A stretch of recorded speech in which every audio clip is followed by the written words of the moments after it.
Welcome to Wesley Impact. I'm Keith Garner. I wonder how familiar you are with the saying, don't judge a book by its cover.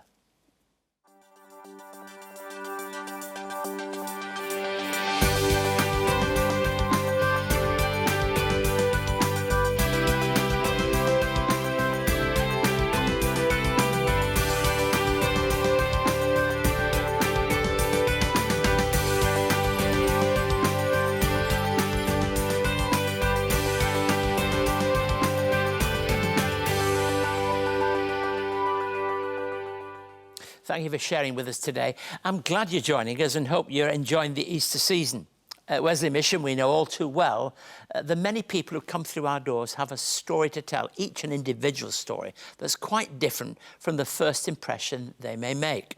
Whether it's because of their nationality, life circumstances, language barrier, appearance, we can be too quick to judge and place people in certain categories. My guest today is one person who typifies the saying, don't judge a book by its cover. Matt Purcell is a youth worker, speaker and motivator. When first meeting him, you can't help but be caught by his presence, his positive outlook on life. But speaking with Matt prior to filming today, I found that Matt has a story which is different than we might consider the norm. I'll be speaking to Matt a little later in the programme. We'll also be joined by our own Craig Gower, Deborah Ezzie-Walton and the Wesley Impact Band singing Chainbreaker. And I'll share some thoughts on the events of the evening of the first Easter day. As we're in the middle of this season, it's good to think about what it meant to those disciples of Jesus when they came together and he stood amongst them. It's been many lessons that have been drawn from that story, and I think some that we shall learn today. Now, when it comes to young people, it can sometimes be difficult to understand what's happening in their lives beneath the surface. Through our working with families, and particularly with teenagers, we see many people putting on a facade, a front, to hide certain areas of hurt or insecurity in their lives, and this can be damaging. Through our work at Wesley Vision Valley, we see many young people who are victims of bullying and work with them to overcome their adversities and sometimes to help them strip away the negative scars of bullying and encourage them to focus their future upon the new opportunities that might arise. Let's take a look together at this story. Hello, I'm Carl Stefanovic. Welcome to this special Sunday edition of A Current Affair. And tonight, that video. The moment when a 15-year-old boy said, enough is enough.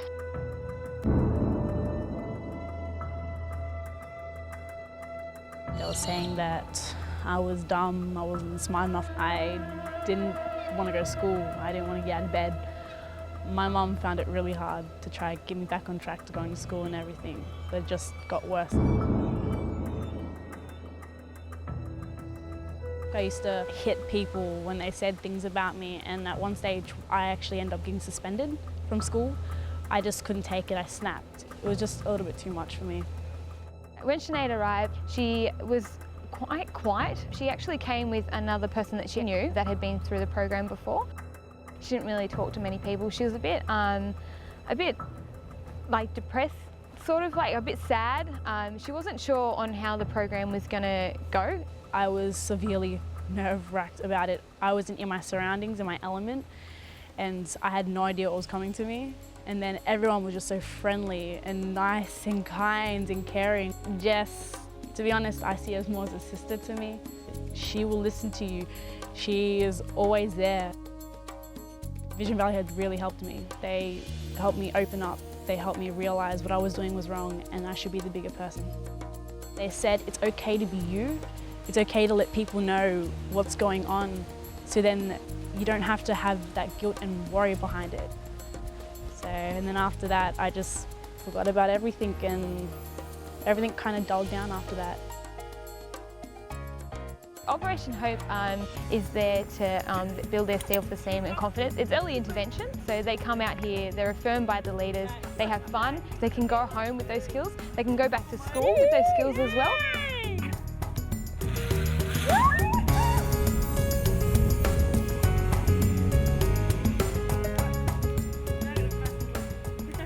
I've learnt a lot from Vision Valley, and what I would say to everyone, it's the best experience you can have. When I went through the program, I felt happy, and my mum came back and saw a real difference. Now I look forward to going to school and look forward to seeing the friends who care about me. Sinead is one story, but I get probably about 250 stories of these a year. We have our bullying cases, but we also have domestic violence and foster care kids, out-of-home kids, and these kids are like 14 and they don't have a place to go. The practical and encouraging thing about Operation Hope is that the more resources we receive, the more children we can actually support. We've already got, as you can see, this wonderful facility. It's been here for 40 years.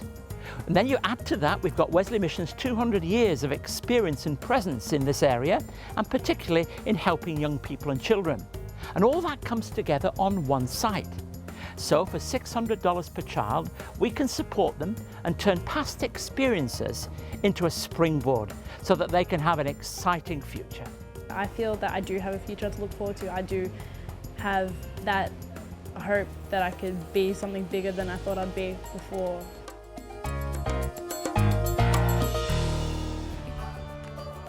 It's our annual dinner where we have what's called a Sports United. There's a few sports stars that turned up, so I'm looking forward to hearing their stories, but also learning a lot more about the Wesley Mission. Yeah, that's why we're here today. Make a small contribution that might be able to help. I support Wesley Mission. I support Wesley Mission. I support Wesley Mission because every life matters. To become a sponsor of our Sports United fundraising lunch, call us or visit wesleymission.org.au. So don't hesitate to be in touch if you'd like to find out more about our work at Wesley Mission or if we can be of help to you in any way. Our email address and website's on the screen now, wesleymission.org.au. Our guest today is Matt Purcell. Matt is a youth worker, a speaker, motivator, spends much of his time reaching out to teenagers and families with what I think I call a positive message of self-worth and hope. Matt, welcome to the show. Yeah, thanks, Keith. Good to be here. Yeah, now, originally you come from South Korea, but you were raised by Australians. Yeah. How did that come about? Well, when I was old enough to understand, I looked at myself in the mirror and I was like, yeah, okay, I look like that. And I looked at my mum and dad, and my dad looks like you a bit, you know, like he's got white skin, and my mum's Anglo-Saxon too. She's got white skin. And I'm like, what is going on? Yeah, yes. And they said, you're adopted. You're an adopted child. I'm like, okay, that's cool. I don't really care. They told you that as a response to a question that you asked them? Yeah. I asked one day, you know, what's the difference here? And they said, well, you're adopted. And it didn't bother me at all. So let me go to school and to peers. What was that like in that context, to know that? Yeah, students, they sometimes are brutally honest, aren't they? They like to point out observations about your hair or about your parents not looking like you, for my case. And they were like, how come you don't look like your mum and dad? And I'm like, well, don't worry about it. You don't talk about my mum. And it started causing a little bit of questions in my mind. But rest assured, I was very secure as a kid overall because they loved me and they supported me with my adoption questions and all that. Did it start to just tingle a little bit around the edges about self-worth or those sort of things? It more opened up, I say, a can of worms when my parents decided to separate when I was 6. And I think all of that, my whole life started to become a big question, you know, about who I am, and my adoption was definitely one of those things, those subjects I wanted to uncover more. And so what did you find out? Did you find out some things? Yeah, years later, I was told a story by my mum and dad that I was left in a phone box in Korea originally, and I found out that actually wasn't true. I went over to Korea to do some music in 2010, and I visited the orphanage I was from, and they sat me down and they pulled out, you know, a 20-something-year-old photo album with my photos in it, and they told me this story, Keith. They said that, Matt, your biological mother was from the country, from Seoul, so about 4 hours in the rural town from Seoul, and your biological father was a guy who delivered goods out to the farms, and they met one night, he slept over and went on his own way, and she didn't know she was actually pregnant at all. Like, she had no mother. Her mother passed away when she was a young girl, and she had very little education. So she didn't know that she was pregnant, and her description was 5'1", I'm very short, 5'1", and they said she was quite fat. And I'm like, fat? What, couldn't you say curvy? Can you say not? But it described her description because she didn't know actually she was pregnant because of her size as well. Sure. And she actually was in the barn, and she was hit with terrible labour pains, and I can't imagine how terrified she was. So has this background, has it informed the way that you approach working with young people? Yeah, it's definitely. Because I guess my past doesn't have to equal my future. You know, in my story, that's what I look like. Because I was my birth mother gave birth to me on the barn floor and handed me over to Australian parents. And one perspective could look at that and go, well, I'm a mistake. You know, I wasn't wanted. But another perspective could look at, I was chosen. And so as a Christian leader trying to work with young people, what message do you draw from it? That I know that I'm chosen no matter what past I've got, because in the Bible it talks about adoption a lot. It talks about, in Ephesians 1, it talks about how before God even made the earth, he chosen us. Yes. And that means being adopted means your name changed. Like my name was actually Byongdong-gyu in Korea, which would have meant orphan or like poor person because I wasn't born in wedlock. So my name is now changed to Matt Purcell, and I get to inherit everything my father and mother has in here because they chose me, not because I earned it. And that's where true value comes from. Matt Purcell, what do you actually do with young people then? Tell us a bit about that. So I'm a life coach in Australia, so I come up with strategies and tactics to be able to get people from where they are to where they want to be. And I use music, I use humour, I use seminars and programs in schools, and I'm all across Australia now in conferences I get invited to as well. But most of the time I'm meeting one-on-one with kids throughout the week, and I love it. Absolutely love it. And is it a big issue that young people need that kind of help? I honestly think it's huge. It's huge. And statistics tell us that 1 in 4 Australians are anxious, and a quarter of young Australians are unhappy with their lives. And their personal concern, number one personal concern with Mission Australia, statistics said that it's the number one cause of hurt and well-being is stress. To well-being is stress. So there's no official education on stress. There's no official class on how to deal with that. So a life coach is really like, I don't know, creating a little bit more of a tribe for the family to... And for you as a Christian, Jesus stands at the centre of this. It's the motivating thing for me personally, you know, and it drives how I see people, you know, and what I choose to focus on and how I value people. And I feel like I need to do that because I feel like I've been given so much grace in my life. It's only natural to do the same. Matt, thanks for sharing that with us. But just in a sentence, maybe 2 at the most, just tell us a little bit. If a young person is watching and they feel that they don't count, they're not valued, what would you say to them? I say, you're a designer. You're an absolute designer. You're powerful. And designers make something with their lives from the raw materials of their life. So your relationships, your experiences, make it a masterpiece. Look at your life around you and know that you have the power to be able to go to someone and ask for help, to be able to use your skills to make something wonderful with your life. Matt, thanks ever so much for sharing your story. It's always encouraging to see people using their life experience in a positive way to assist other people. Thank you. Now let's welcome Wesley Impact Band to sing Chainbreaker. If you've been walking the same old road for miles and miles, if you've been hearing the same old voice tell the same old lies, if you're trying to fill the same old holes inside, there's a better life.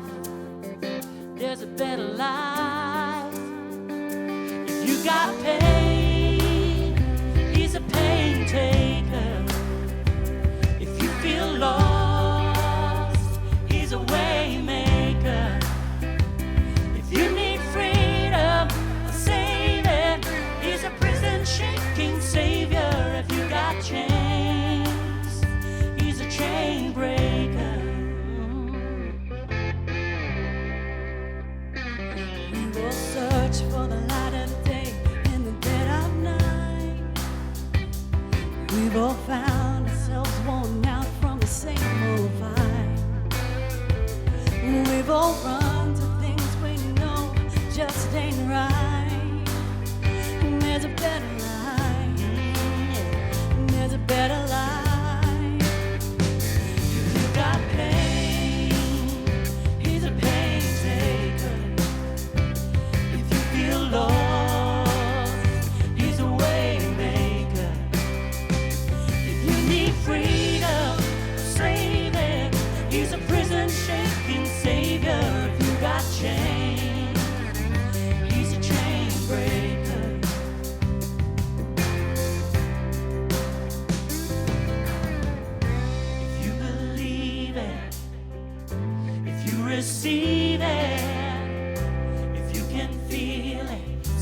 testify.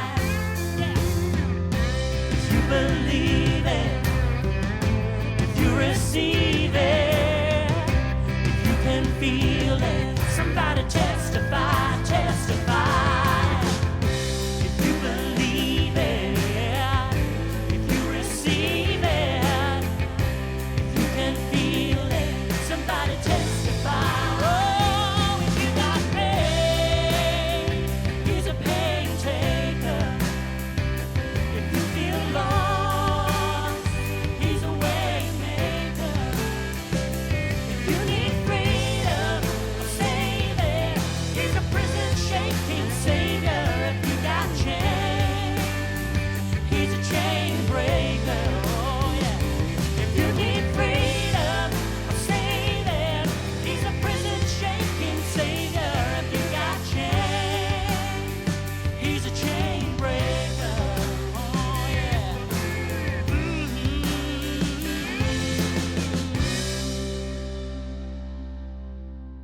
Over the years of Wesley Impact, Keith Garner has had hundreds of conversations sharing stories of hope, resilience, love and the Christian faith. Perspectives on Faith and Entertainment is a collection of inspiring and insightful conversations with people who are leaders in their field, including former Queen of Pop, Deborah Byrne, pioneer songwriter Jeff Bullock, children's and country music entertainer Colin Buchanan, Golden Guitar winning duo Carter and Carter, seasoned performer and music mentor Daniel Kay, and renowned worship leader Darlene Check. Each conversation shares a unique perspective on entertainment and collectively presents a broad cross-section of performers and how their faith impacts their lives and others. Perspectives on Faith and Entertainment is the third instalment of a 3-part series and is available now from Wesley Mission. To find out more, contact Wesley Mission on 02 9263 5555 or email impacttv@wesleymission.org.au. On the evening of Easter Day, the disciples are motivated by one desire, and that I describe as to stay together, or perhaps even to huddle together. Fear was a very real experience for them, and it's not surprising, is it? Resurrection has occurred, and some of them had been witnesses to it, but their spirits had not yet been transformed, even though this news was being told about when they gathered together. But we read from John chapter 20. I want to read these verses to you, a little longer than sometimes, but it's really 2 passages, Jesus appearing to the disciples and Jesus appearing to Thomas. On the evening of that first day of the week, when the disciples were together with the doors locked for fear of the Jewish leaders, Jesus came and stood among them and said, "Peace be with you." After he said this, he showed them his hands and side. The disciples were overjoyed when they saw the Lord. Again, Jesus said, "Peace be with you. As the Father has sent me, I'm sending you." And with that, he breathed on them and said, "Receive the Holy Spirit. As you forgive anyone else's sins, their sins are forgiven. If you do not forgive them, they're not forgiven." Now Thomas, also known as Didymus, one of the 12, was not with the disciples when Jesus came. So the other disciples told him, "We've seen the Lord." And he said to them, "Unless I see the nail marks in his hands and put my finger where the nails were and put my hand into his side, I will not believe." A week later, his disciples were in the house again, and Thomas was with them. Though the doors were locked, Jesus came and stood among them and said, "Peace be with you." Then he said to Thomas, "Put your finger here. See my hands. Reach out your hand and put it in my side. Stop doubting and believe." Thomas said to him, "My Lord and my God." Then Jesus told him, "Because you have seen me, you've believed. Blessed are those who have not seen and yet have believed." Let me, as I examine this, remind you of some of the key facts. Jesus came and stood among them. Jesus came and stood among them behind locked doors. We're told the reason why the doors were locked, they were fearful. Jesus came and stood among them, and so his risen power would be so obvious to those that were gathered there. That's a first factor in trying to understand the message in this passage.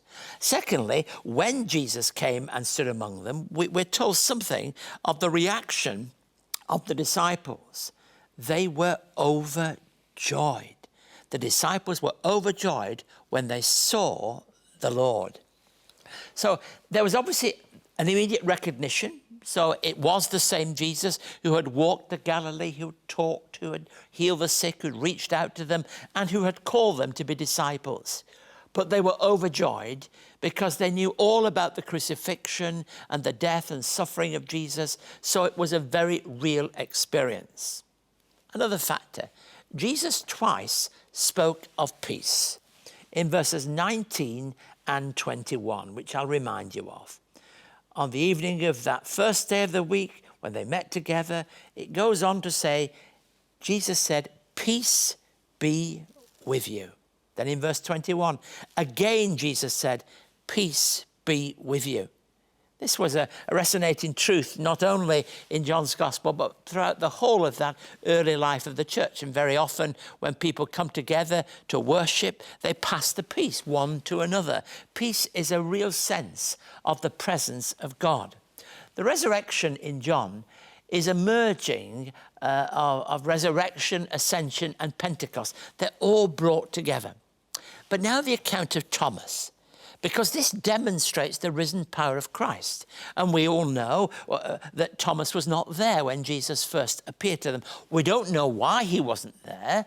Perhaps he was distressed. Perhaps he was so caught up in the bereavement and grief of death that he couldn't possibly be with other people. That's how some folks react, don't they, to a difficult situation. And yet Jesus demonstrates his risen power. Thomas, actually, if you remember, had made it quite clear that to really believe himself, he needed to have a sense of assurance. Thomas had said that he needed, unless this happens, unless I'm able to see the nail marks in his hands, put my finger where the nails were, put my hand in his side, I will not believe. And so Jesus comes. And Thomas is full of confusion at first, because what happens is Jesus speaks to him and offers to do exactly what had been said to him, offers to do exactly what Thomas has said. But we're not told in any way, shape or form that Thomas did that. It doesn't say, and so Thomas placed his hands there, Thomas touched his side. The same words are found at the end of Luke's Gospel also about that assurance that Jesus is offering to him. But then we have this marvelous confession of Thomas, "My Lord and my God." It's a wonderful confession. You could call it the first great creedal confession in the life of the Resurrection Church. And it's Thomas who makes it. So it's rather unfair that people talk about Thomas the Doubter. Thomas is a person of confession. And I believe it's important that we recognize at Easter time that we can go on a journey where Jesus comes and stands in our midst and breathes his risen power into our lives to give us hope and to give us purpose. If you would like to contact Keith and find out more about today's program, write to us at Wesley Mission, Post Office Box A 5555, Sydney South 1235, or you can send us an email to impacttv@wesleymission.org.au. On our website, you can catch up on past episodes of Wesley Impact, find out more about our work, read online magazines and articles, and connect with us on social media. You can also connect through Keith's blog and stay up to date on all the latest news and information from Wesley Mission, wesleymission.org.au. Please do visit our website if you'd like to be in touch with us on a regular basis, or if you've got any specific questions you'd like to ask about this programme and the work we do at Wesley Mission and the Christian faith in general. The details are on the screen now. I always enjoy hearing from people. And I hope you found that discussion and conversation with Matt beneficial when we talk about young people who perhaps sometimes need to have a real sense of purpose and can be given confidence even though they may find themselves, as we discover at Wesley Mission every day of the week, there are young people who are caught up in everything from stress, depression, and this frightening level of youth suicide is something we have to take very seriously. And the confidence that can be given through Jesus Christ can make all the difference. I hope the thoughts on Easter evening cause you to think more deeply about the Easter message and the experience that it can bring to our lives.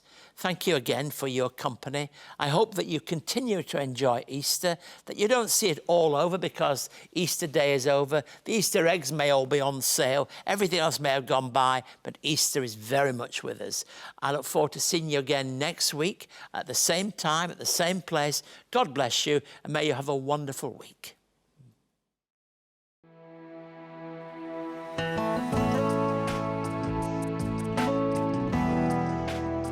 Wesley Mission supports foster children transitioning into adulthood through Wesley Take Charge of Your Life. To find out more, visit wesleymission.org.au.